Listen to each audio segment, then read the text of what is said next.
오늘의 본문은 부자와 나사로라는 제목으로 잘 알려진 본문입니다.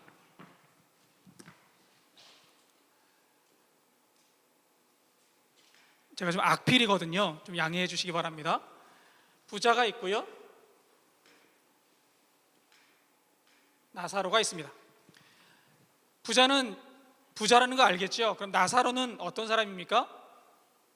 가난한 사람, 거지, 우리가 흔히 거지 나사로라고 이야기를 합니다. 교회에 다니시는 분들은 아마 한 번쯤 이 본문을 들어보셨을 거예요. 내용이라도 어느 정도는 알고 계실 겁니다. 그런데요, 여러분, 부자와 나사로가 무엇을 이야기하기 위해서 성경에 쓰여졌습니까? 여러분들은 부자와 나사로를 읽으시면서, 이 내용을 읽으시면서 무엇을 느끼십니까? 라고 물어보면 여러분 뭐라고 대답할 수 있을까요? 부자라와 나사로를 읽으시면서 여러분들, 부자라와 나사로가 나에게 무엇을 전해주는 그 내용이라고 생각들을 하셨습니까? 혹시 그런 생각 해보신 적 있나요? 부자라와 나사로가 무슨 내용일까요?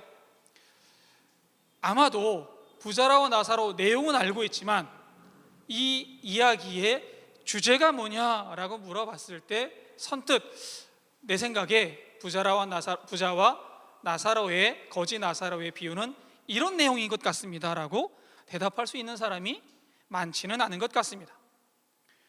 부자와 나사로가 잘 알려져 있지만 우리가 잘 모르는 본문이라고 할 수 있을 것 같아요. 그래서 오늘은 여러분이 가지고 계신 부자와 나사로 비유의 선 이해, 이전까지 알고 계셨던 모든 이해들을 한번 내려놓으시고요, 함께 본문을 읽어가면서 이 비유의 주제를 같이 찾아보는 시간을 갖도록 하겠습니다. 먼저 오늘 비유의 제목을 일반적으로 부자와 나사로라고 합니다. 저도 오늘 말씀의 제목을 부자와 나사로라고 붙였습니다만 예수님께서 오늘 들려주신 이 비유에서요, 부자와 나사로의 비유에서 주인공이 누구일까요? 부자 또는 나사로, 두 사람 중에 진짜 주인공은 누구일까요? 먼저 이 부자와 나사로에 나오는 주인공, 그 출연진들을 한번 살펴보도록 하겠습니다.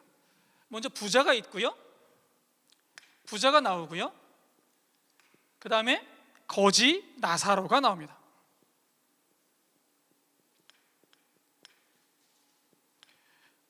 그리고 또 한 사람이 나오죠. 누가 나오죠? 아브라함이 나옵니다.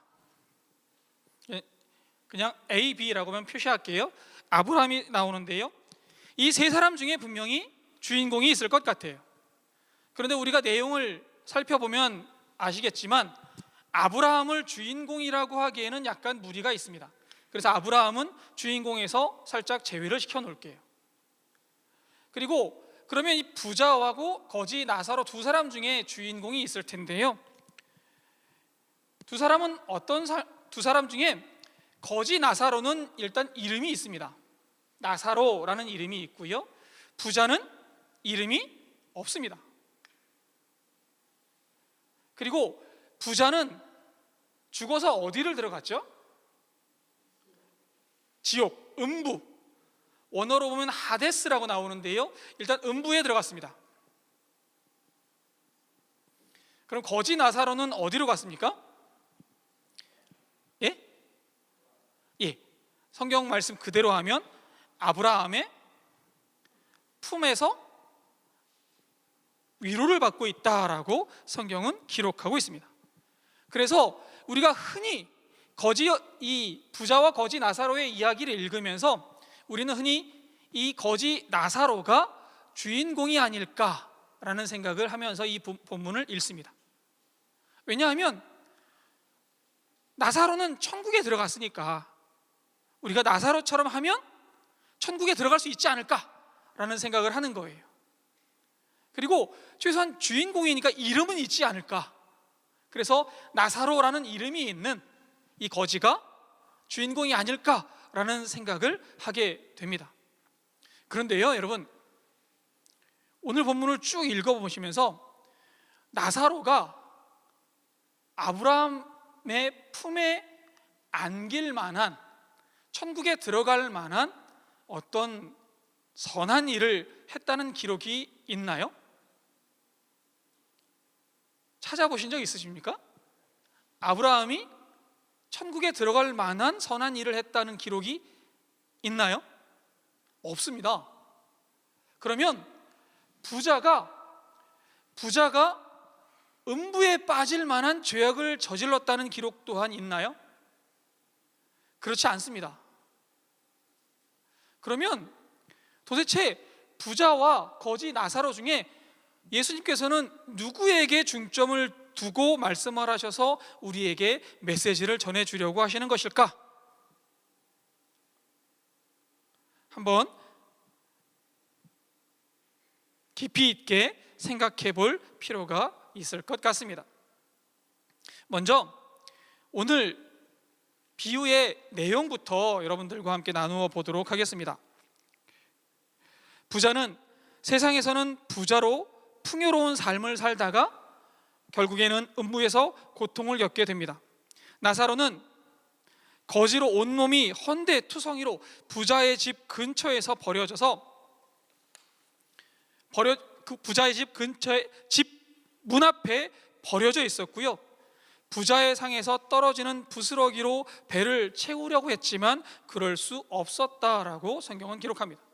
심지어는요, 개들이 와서 그 헌대를 핥더라라고 이야기가 나와요. 여러분, 이 헌대라는 표현이 원어 성경을 읽어보면 헌대라는 표현이 종기라는 뜻이에요. 그러니까 온몸에 종기가 다 나서, 온몸에 종기가 나서 고름이 막 새 나오고요, 그 고름을 개들이 와서 핥고 있었던 거예요. 그런데 이 나사로가, 이 거지이고 온몸에 종기가 나서 일평생 고통을 받던 이 나사로가 죽어서 아브라함의 품에 안겨 위로를 받게 되었다라는 게 오늘 본문의 전체 줄거리입니다.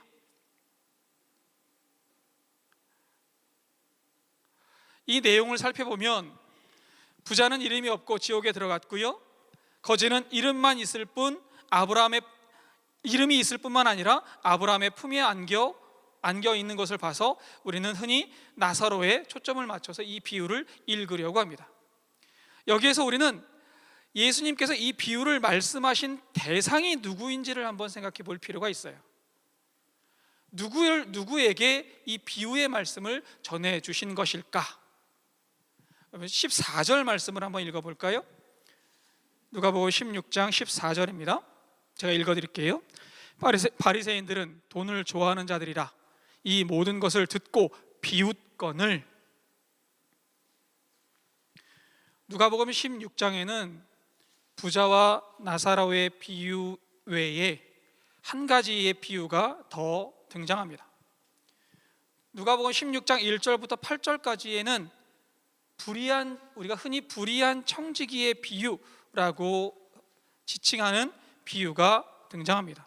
그리고 이 비유의 말씀을 하신 예수님께서 13절 말씀으로 불의한 청지기 비유의 결론을 맺고 계세요. 13절을 좀 읽어볼게요.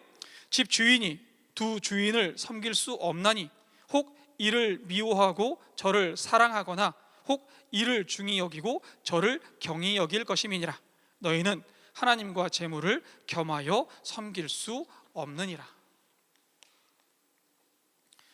이 말씀을 들은 바리새인들이 너희는 재물과 하나님을 겸하여 섬길 수 없느니라 라는 이야기를 들은 바리새인들이 한쪽에서 그 예수님의 비유를 듣고 있다가 피식 하고 비웃어 버리는 거예요. 예수님의 비유를 듣다가 에이 저런 말도 안 되는 얘기를, 그러면서 피식 비웃어 버립니다. 왜냐하면 성경은 이렇게 표현하고 있어요. 바리새인들이 돈을 좋아하는 사람들이기 때문에 그랬다. 하지만 여기서 우리가 오해하면 안 되는 게 한 가지 있습니다. 뭐냐면 돈을 좋아한다는 말이 바리새인들이 특별하게 이기적인 사람들이라는 표현을 하기 위한 것이 아니라는 거예요. 바리새인들이 특별히 욕심이 많아서 특별히 욕심이 많아서, 돈 욕심이 많아서 예수님의 말씀을 거부했다라는 뜻이 아니에요. 당시에는, 예수님이 사시던 당시에 일반적으로 사람들이 생각하던 것이 있었습니다. 뭐냐면 부요함은, 그러니까 부자들은 하나님께서 주시는 복을 받아서, 부자들은 하나님께서 주시는 복을 받아서 평안함을 누리는 사람들이다 라는 거예요. 모든 재물은 누구 거죠? 이 세상에 있는 모든 재물은 누구 거죠? 하나님 겁니다. 맞습니까? 아닌가? 이 세상에 있는 모든 재물은 다 하나님 거예요. 맞습니까? 그래서 이스라엘 사람들이 생각하기에, 고대 사람들이 생각하기에 부자들은 하나님께서 복을 주셔서 물질의 복을 듬뿍 내려주셨다라고 생각하고 있었습니다. 여기까지는 뭐 그럴 수도 있다고 생각할 수 있을 것 같아요. 그런데 부자들이 복을 받아서 부요함을, 풍요함을 누리고 있다면, 거지들, 가난한 사람들은 어떻게 취급을 받았을까요? 가난한 사람들은 하나님의 저주를 받은 사람들, 내지는 하나님의 벌을 받은 사람들이라고 취급을 받고 있었던 것입니다.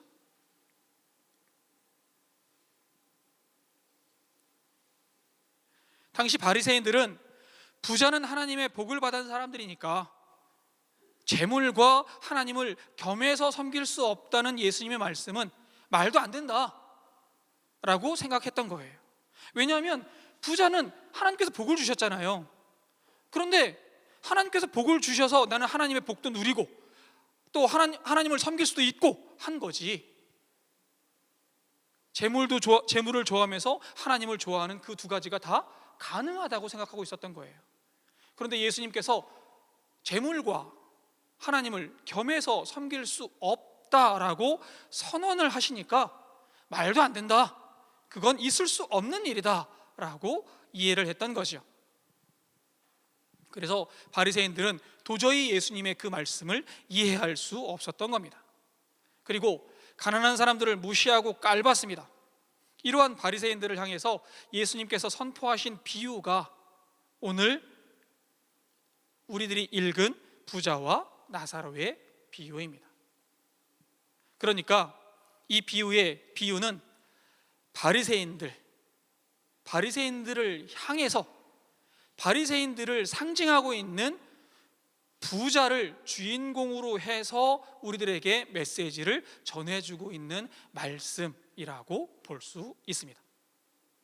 그러니까 예수님께서 부자와 나사로, 거지 나사로의 비유를 말씀하실 때 이 비유의 주인공은 부자인 거예요. 부자의 모습을 가지고 예수님께서 우리들에게 여러 가지 메시지를 전해주고 계신 것입니다. 그렇다면 바리새인들이 이 부자로 상징되어지는, 부자로 비유되어진 바리새인들을 가지고 예수님께서 말씀을 해주셨다면 바리새인들의 특징이 어땠는지, 오늘 말씀 속에서 바리새인들의 특징이 어땠는지를 한번 살펴볼 수 있을 것 같습니다. 15절을 제가 좀 읽어드릴게요. 오늘 말씀 바로 앞에 있는 누가복음 16장 15절입니다. 예수께서 이르시되 너희는 사람 앞에서 스스로 옳다 하는 자들이나 너희 마음을 하나님께서 아시나니 사람 중에 높임을 받는 그것은 하나님 앞에 미움을 받는 것이니라. 여기 바리새인들의 특징이 두 가지가 나옵니다. 하나는 뭐죠? 바리새인들의 특징이 두 가지가 나오는데요, 하나는 뭘까요? 너희는 스스로 옳다 하는 자들이다.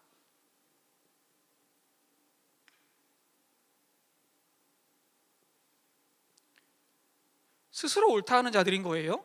그리고 또 두 번째는요, 찾으신 분 계신가요? 두 번째, 사람 중에서 높임을 받는 사람들이다.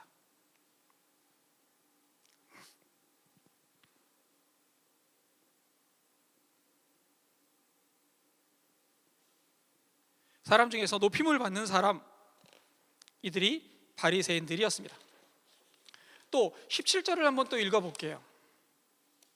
17절이요. 그러나 율법의 한 획이 떨어짐보다 천지가 없어짐이 쉬우리니. 세 번째 특징은, 바리새인들의 세 번째 특징은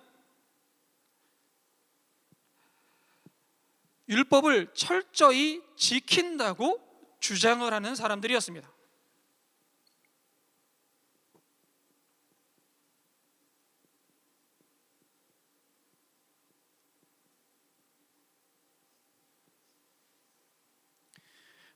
바리새인들은 첫째, 스스로 옳다고 여기는 사람들이었고요.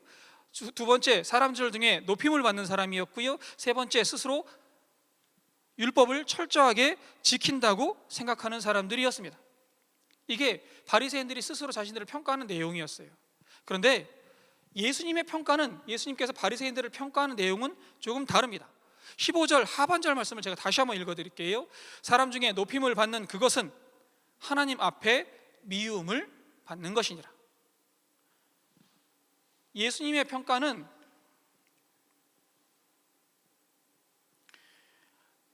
바리새인들이 사람들 중에 높임을 받는 그것이 하나님께 미움을 받고 있다고 말씀하십니다. 그리고 두 번째는요, 하나님은 그들을 미워하신다고 말씀하고 계신 거예요. 그리고 18절 말씀의 내용을 좀 살펴볼 필요가 있는데요, 18절을 제가 좀 읽어드릴게요. 무릇 자기 아내를 버리고 다른 데 장가드는 자도 간음함이요, 무릇 버림당한 여자에게 장가드는 자도 간음함이니라. 바리새인들에 대한 말씀을 하시다가, 예수님께서 바리새인들에 대한 말씀을 하시다가 갑자기 그 이전에 있는 내용들하고 전혀 연관이 없는, 뜬금없이 연관이 없는 간음에 대한 말씀을 하시는 거예요. 왜 간음에 대한 말씀을 예수님께서 하고 계실까요?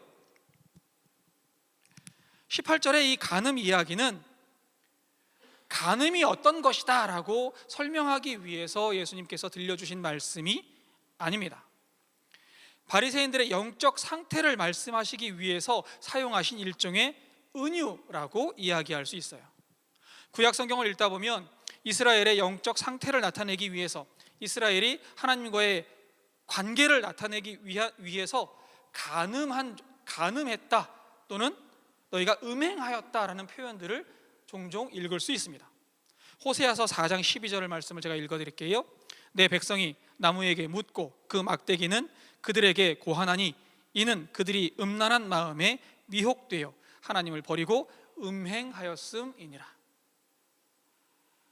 이스라엘 민족이 우상 숭배하고 있다는 말씀을 호세아 선지자가 어떻게 표현하고 있냐면 너희가 음행하였다라고 표현하고 있는 거예요.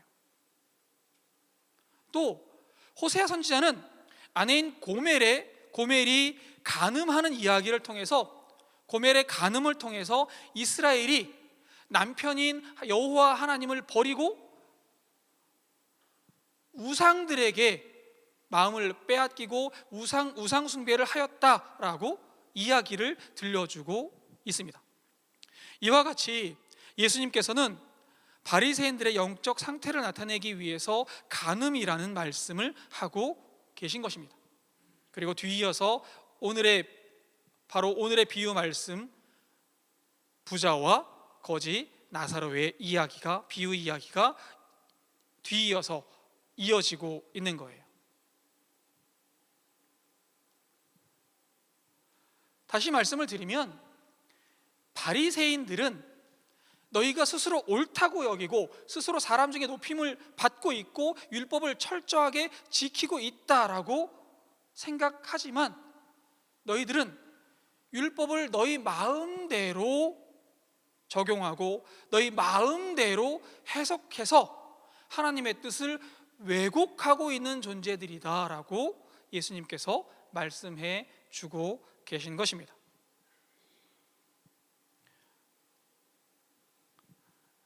이 말씀 뒤이어서 19절부터 부자와 나사로의 이야기가 이어지고 있는데요, 본문을 하나씩 읽어보면서 그 내용들, 그 메시지를 한번 찾아가도록 하겠습니다. 19절부터 21절까지의 말씀을 한번 같이 읽어보겠습니다. 19절부터 21절입니다. 같이 읽을게요. 한 부자가 있어 자색 옷과 고운 베옷을 입고 날마다 호화롭게 즐기더라.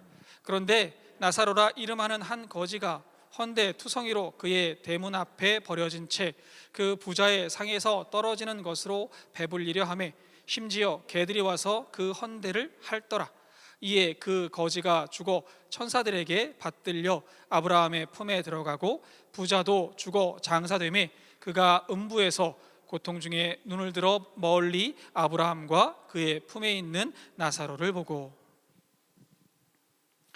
이 부분을 들으면서 아마 바리새인들은 혼란을 겪기도 하고 분노를 느꼈을지도 모릅니다.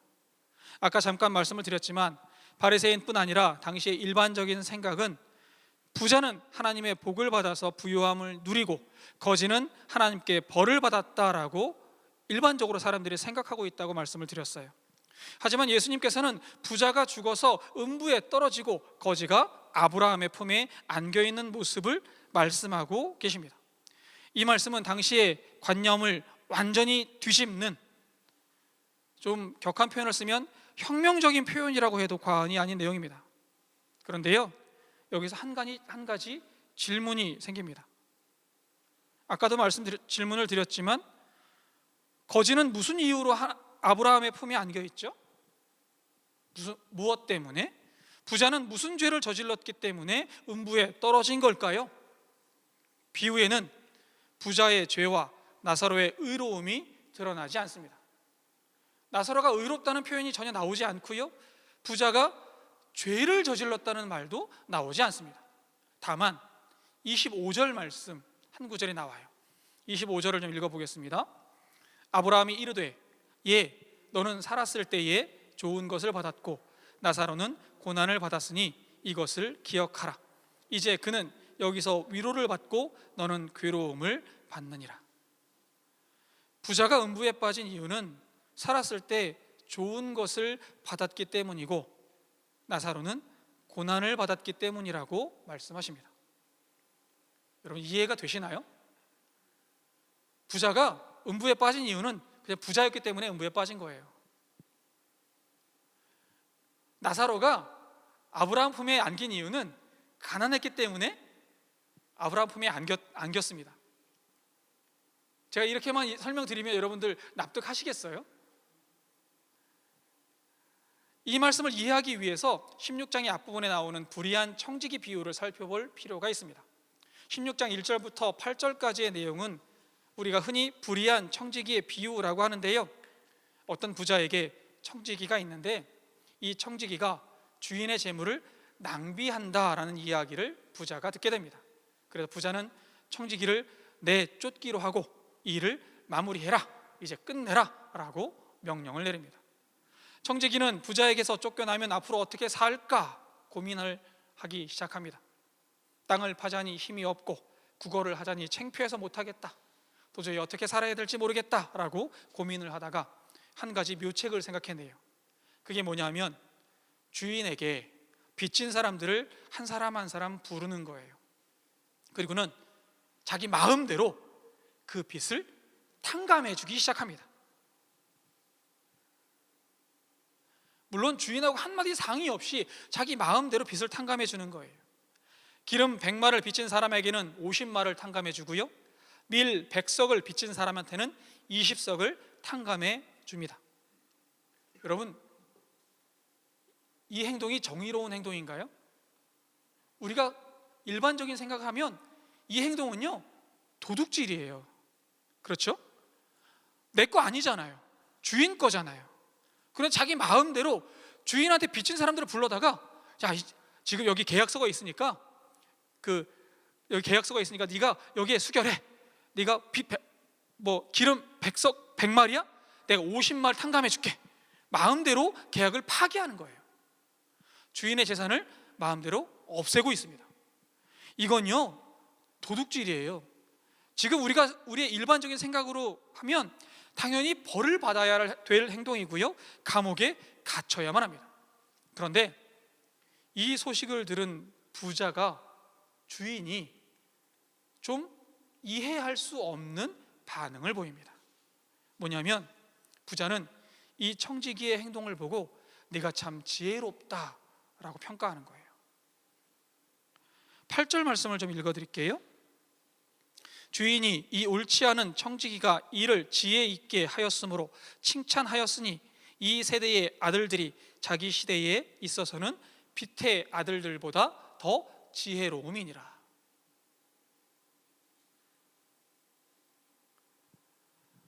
주인의 이 말이, 행동이 여러분 이해가 되십니까? 감옥에 쳐넣어도 시원치 않을 이 청지기에게 네가 지혜롭다라고 평가하는 이 주인을 여러분 이해할 수 있겠습니까? 이 말씀은 지금 이 세상을 살고 있는, 지금 이 세상에 보내짐을 받은 우리들에게 우리가 소유하고 있는 재물, 우리가 가지고 있는 부, 지위, 이런 것들이 어떤 것인지를 설명해 주기 위해서 우리들에게 말씀해 주고 계신 거예요. 지금 우리에게 주어진 재물, 명예는 나의 것이 아니다 라는 것들을 말씀해 주고 있는 거죠. 이 모든 것들은 하나님의 것이고 우리는 단지 하나님으로부터 위탁을 받아 관리하는 청직이다라는 거예요.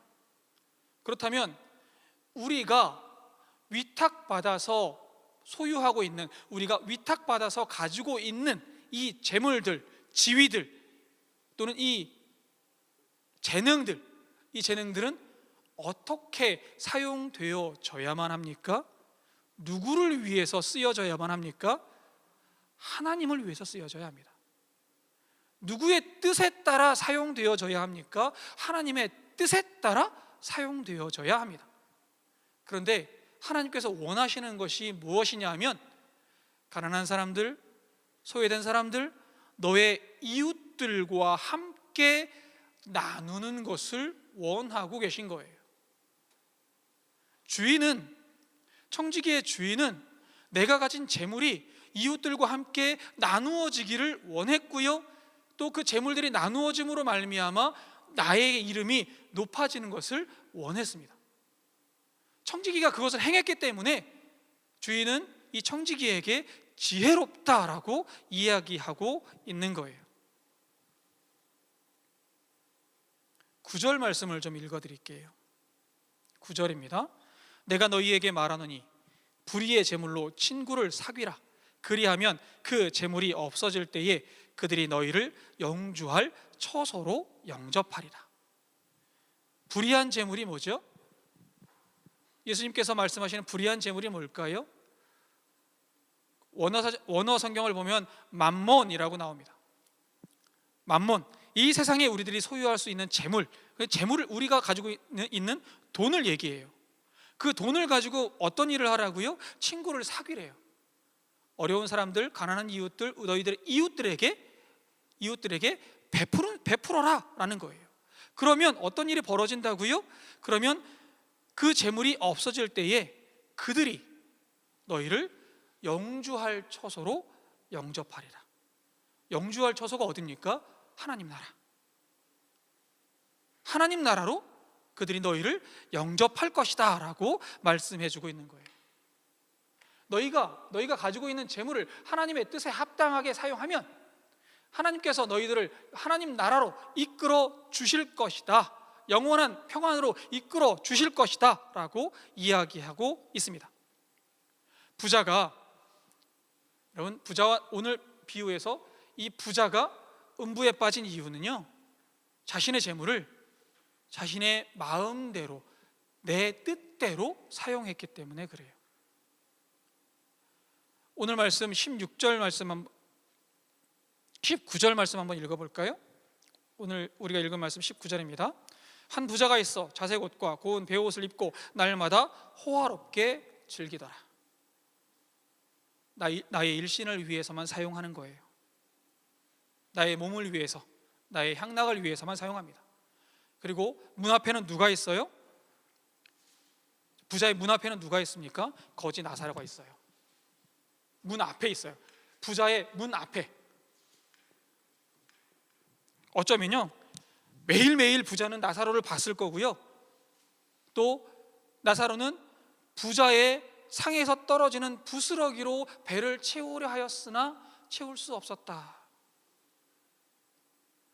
매일매일 부자는 이 나사로를 봅니다. 굶주리고 있는 걸 보고요, 개들이 와서 그 헌대를 핥는 걸 봅니다. 그런데도 아무것도 하지 않았어요. 부자는 나사로를 외면했고요, 또 나사로를 외면하면서 누구의 뜻을 외면했습니까? 하나님의 뜻을 외면했습니다. 세상에 살 때 부자는 겉모습은 경건한 유대인이었을지 모릅니다. 하나님의 복을 받은 부자였을지 모릅니다.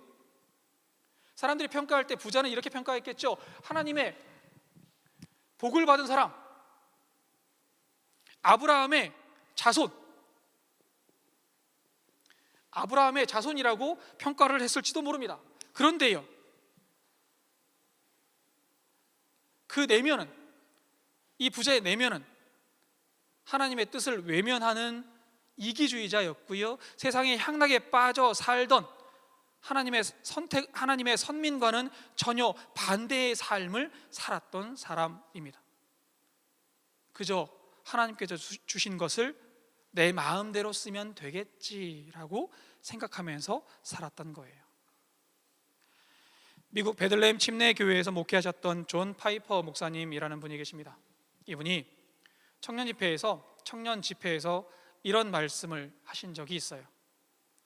목사님은 카메룬에서 두 여자 선교사님이 순교한 사고에 대해서 언급하십니다. 80세가 넘은 간호사 루비 엘리어스는 평생 독신으로 살면서 가난하고 병든 사람들에게 예수 그리스도를 전하는 한 가지 일을 했습니다.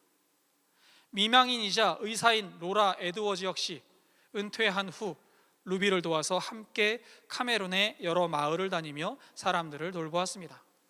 그러다가 자동차 브레이크 파열로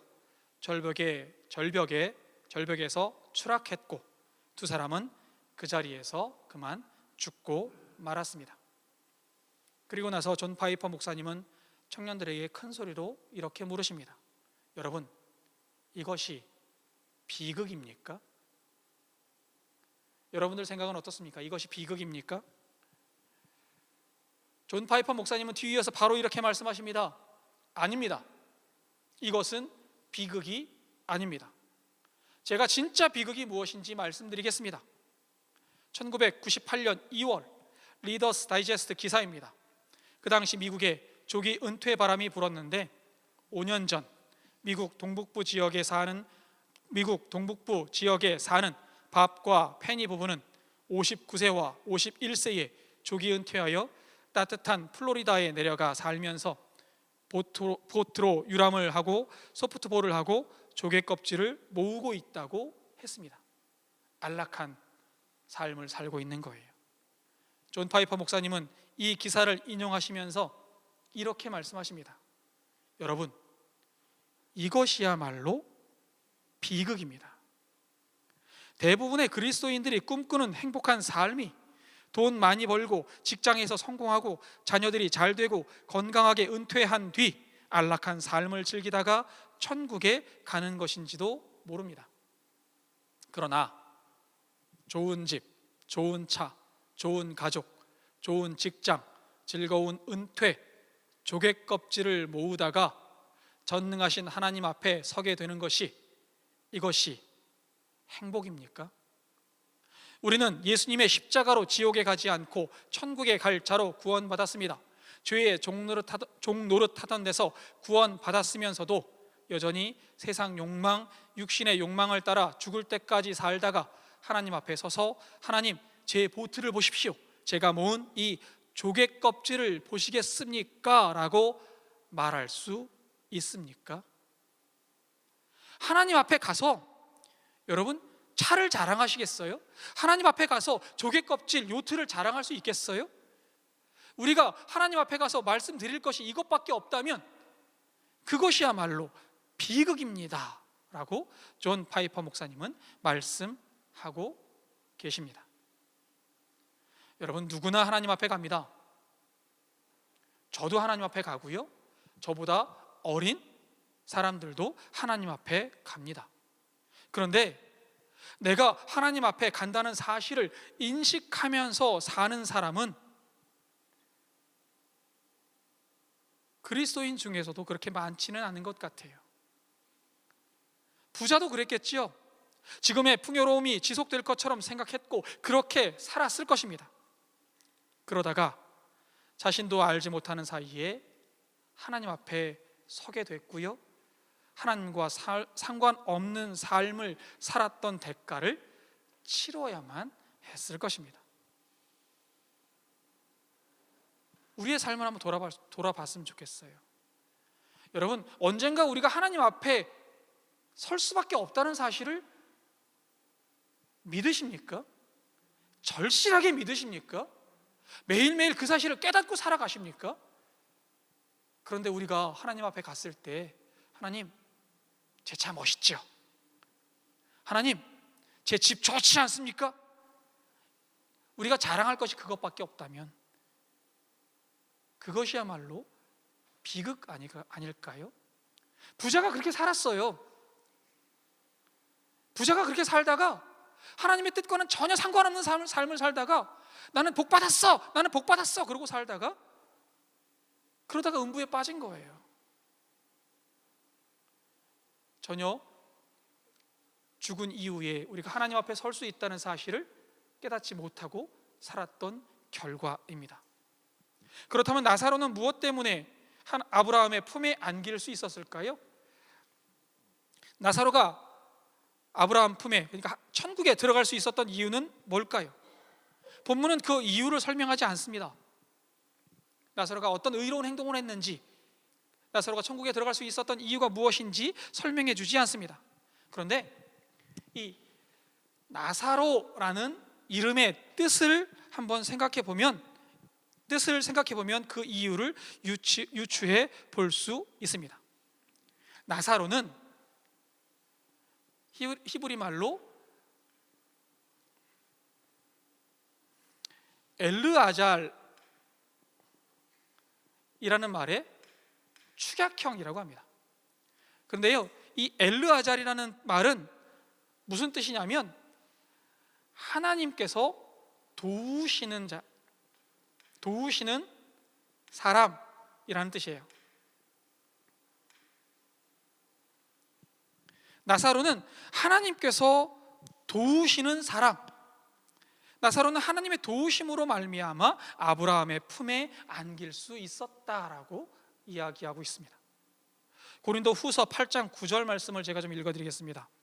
우리 주 예수 그리스도의 은혜를 너희가 알거니와 부요하신 이로써 너희를 위하여 가난하게 되심은 그의 가난함으로 말미암아 너희를 부요하게 하려 하심이라.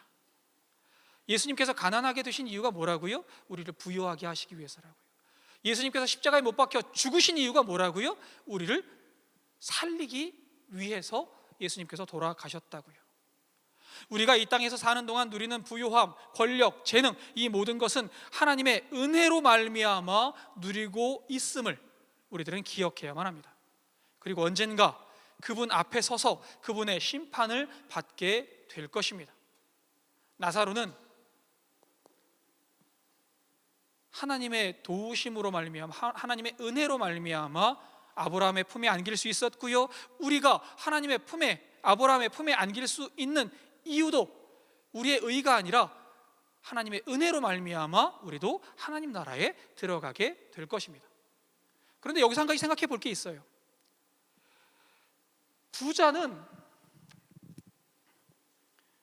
부자의 집 문 앞에 나사로가 있었다는 거예요. 부자의 집 문 앞에 나사로가 있었다는 거예요. 부자의 집 문 앞에 하나님의 도우심을 받는 하나님의 사람이 부자의 집 문 앞에 있었어요. 이 말을 지금 우리에게 한번 적용해 볼까요? 우리의 집 문 앞에, 우리의 바로 옆에 누군가 하나님의 사람이 살고 있습니다. 우리가 우리의 이웃에게 어떠한 행동을 하는가는 우리가 믿는 하나님에게 어떠한 행동을 하는가와 동일시 될 수 있다는 거예요.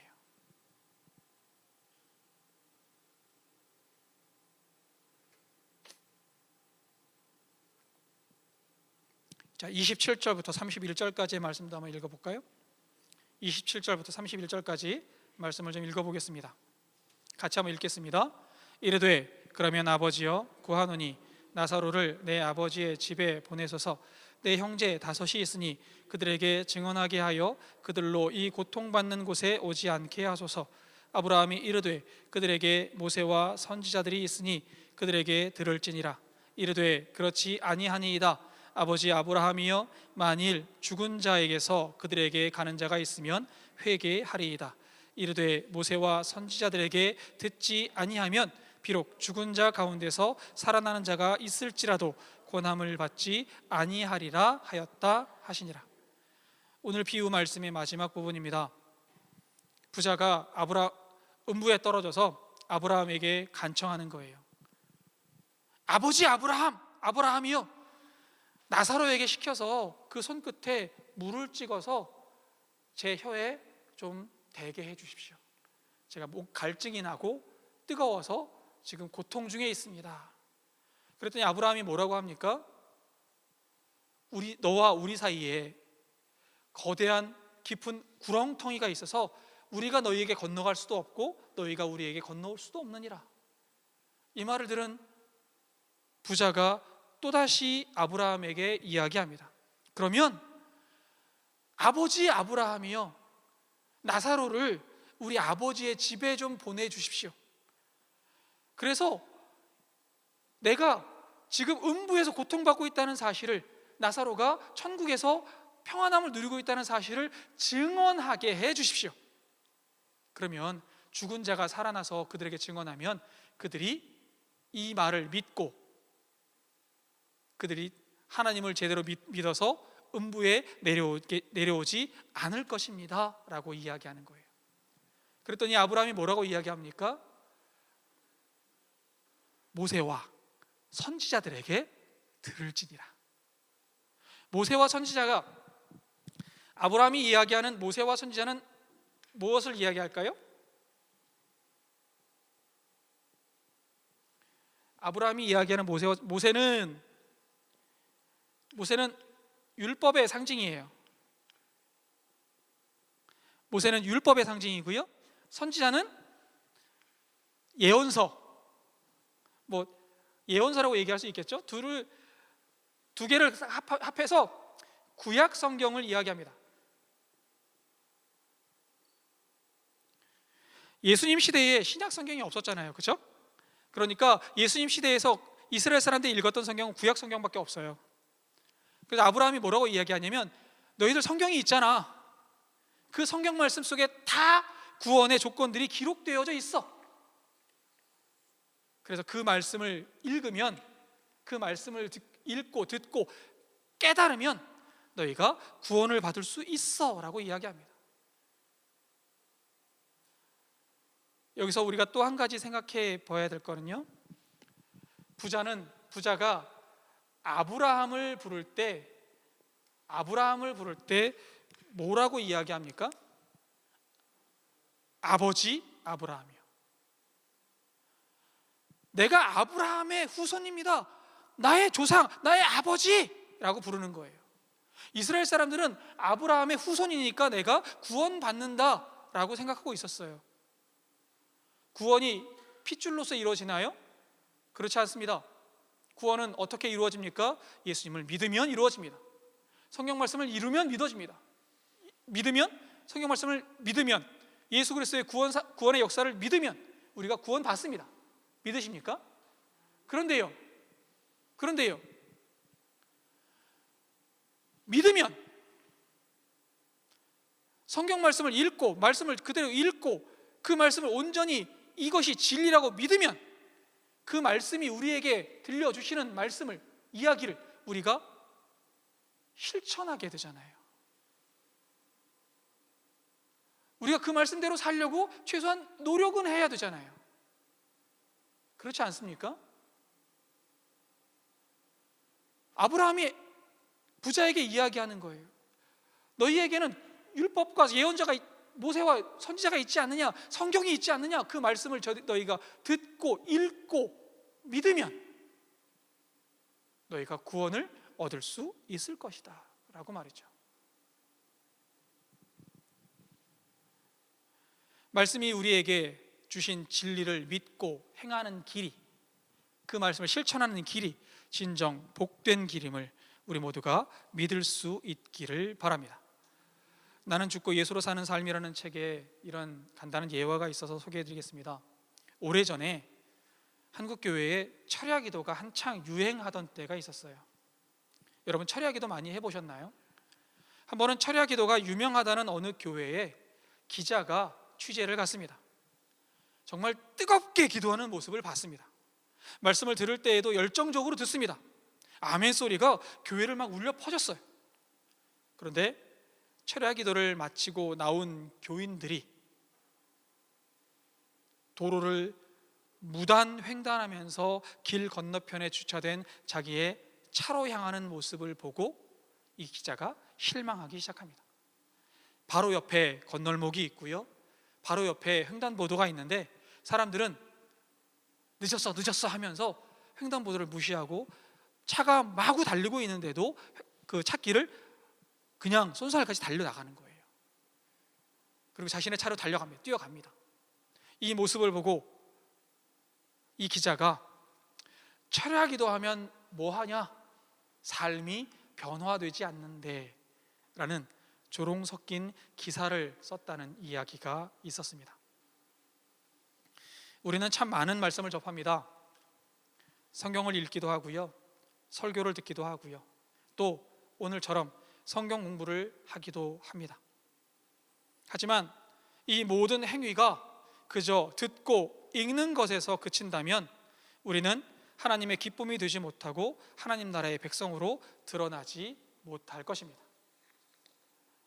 부자도 자신이 아브라함의 자손이라고 여기고 있었고요, 하나님의 복을 받은 사람이라고 생각했습니다. 하지만 그 사람은, 부자는 하나님을 믿는 사람의 모습을 보이지 않았습니다. 하나님께서 우리에게 주신 성경 말씀이 진리임을 믿으십니까? 하나님께서 우리에게 주신 성경 말씀이 우리를 생명으로 인도하는 귀한 말씀을 믿으십니까? 믿으시면 여러분들이 믿고 배우고 들으신 말씀을 실천할 수 있기를 바랍니다. 그 말씀을 통해서 나를 변화시키고 내가 주님의 백성임을 온 천하의 세상 속에 드러내 보일 수 있는 우리 모두가 되기를 진심으로 기원합니다. 잠시 들은 말씀을 기억하면서 침묵으로 기도하시겠습니다.